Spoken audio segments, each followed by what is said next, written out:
जो दीन के नाम पर दो नंबरी करता है, अल्लाह ताला उस बंदे को कामयाबी का रास्ता अता नहीं फरमाता। जहाँ जहाँ तमाम शोबा है ज़िंदगी में नज़र उठाएं, बाद लोग कहते हैं फ़लाँ शोबा अच्छा नहीं है, करप्ट लोग हैं। मैंने कहा नहीं, मैंने तो नज़र उठा के देखी है, किसी कोई इंसान गलत नहीं होता, उसका किरदार गलत हुआ करता है। हमने इंसानों को देखा, हर शोबे के अंदर जो शोबा बदनाम हो चुका है ना, उसमें भी मैंने देखा अल्लाह ने ऐसे ऐसे बंदे रखे हैं, यूं महसूस होता है ये फरिश्ता सिफ्त इंसान है। अगर ना कोई बंदा अच्छा हो तो वो हमारे शोबे, उलमा के शोबे में, सूफिया के शोबे में, मदारस के शोबे में कोई बंदा ऐसे आपको ज़रूर मिलेगा, उसने दीन का लिबादा ओढ़ा होगा, हकीकत में कुछ भी नहीं होगा। इसलिए मैं अक्सर ये बात कहता हूँ, जो बंदा दुनियादार है ना वो इतना ख़तरनाक नहीं है जितना बंदा अगर दो नंबरी करे तो दीनदार खतरनाक होता है, क्योंकि वह दीन का लिबादा ओढ़ के चलता है।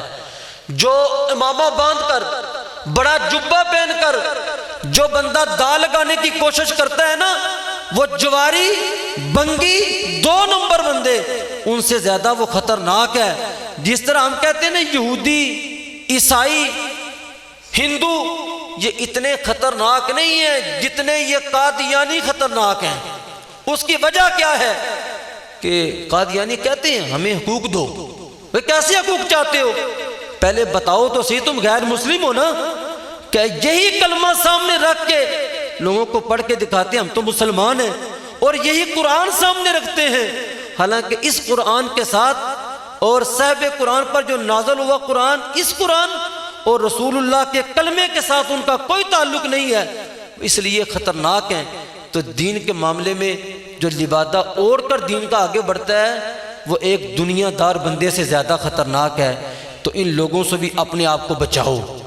ऐसे लोग जो स्टेजों पर बैठकर लोगों की जेबों को खाली करने के लिए तरह तरह के जो है ना शोबदेबाजियाँ करते हैं, ऐसे लोगों से भी अपने आप को बचाना है।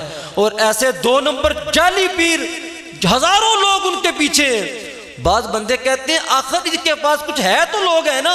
मैं कहता हूँ खुदा के बंदे, शैतान के पीछे भी बड़े लोग थे, क्योंकि रसूलुल्लाह जो दीन लेके आए हैं ना, उस दीन के अंदर सबसे पहले नमाज का हुक्म है, हज का हुक्म है, ज़कात का हुक्म है, रमज़ान के रोज़ों का हुक्म है। मैं आप हज़रात को दावत फ़िक्र देता हूँ, जहाँ आप देखें कोई बंदा आपको नमाज से दूर कर रहा है, समझ लो ये मोमन नहीं, ये शैतान है। क्योंकि जो रसूलुल्लाह दीन लेके आए थे ना, और फरमाया रसूल पाक सल्लल्लाहु अलैहि वसल्लम ने, दीन की बुनियाद नमाज, रोज़ा, ज़कात, हज पर है। ये देखो वेलकम मैरिज हॉल के नीचे जो सतून है, अभी ग्राइंडर के साथ ये सतून उतार दो, फिर क्या होगा भला? ये इमारत गिर जाएगी या आहिस्ता आहिस्ता गिरेगी, इसमें दरारें आ जाएंगी।